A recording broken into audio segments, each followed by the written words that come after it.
chronic diseases that afflict modern man, particularly in Tier 1 countries, modern societies like the United States.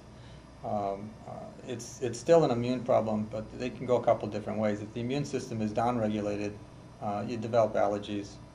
Sometimes that's transient, you grow out of it. Sometimes it persists. Or you can have the other aspect of it where your immune system is too vigilant and you develop autoimmune disease, where you end up attacking your own tissues and organs. And both are abnormal. You definitely have the capability of producing both of those conditions, but either of those extremes are outside the bounds of homeostasis. If your body was in normal rhythm, normal balance, you'd recognize if you're attacking your tissues and stop it.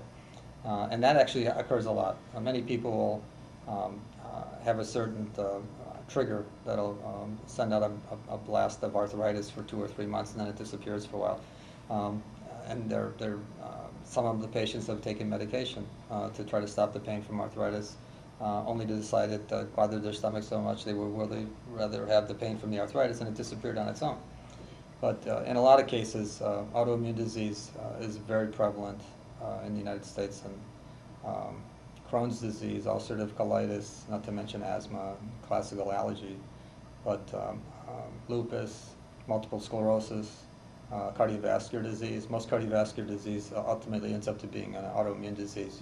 You can easily be tested for antibodies that are attacking the lining of your blood vessels.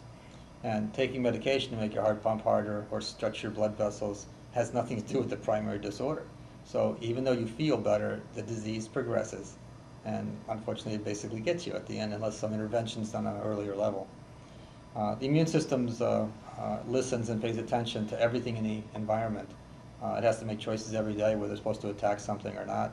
So it's pretty amenable to treatment. You can give it a little bit of instruction and it'll do the right thing. In fact, it's critical to do it that way because anytime you try to force the immune system, you get a rebound. You get an improvement in one area and a problem in another. You can see this in the current therapies. The standard of care for all autoimmune diseases is to take a drug that damages your immune system. Well, if it drops below the threshold that you attack yourself, that's good. You'll feel better. But you may need that immune system to fight off the cancer cells that your body's developing as you get older, or the infection that's coming around the block. So patients that are taking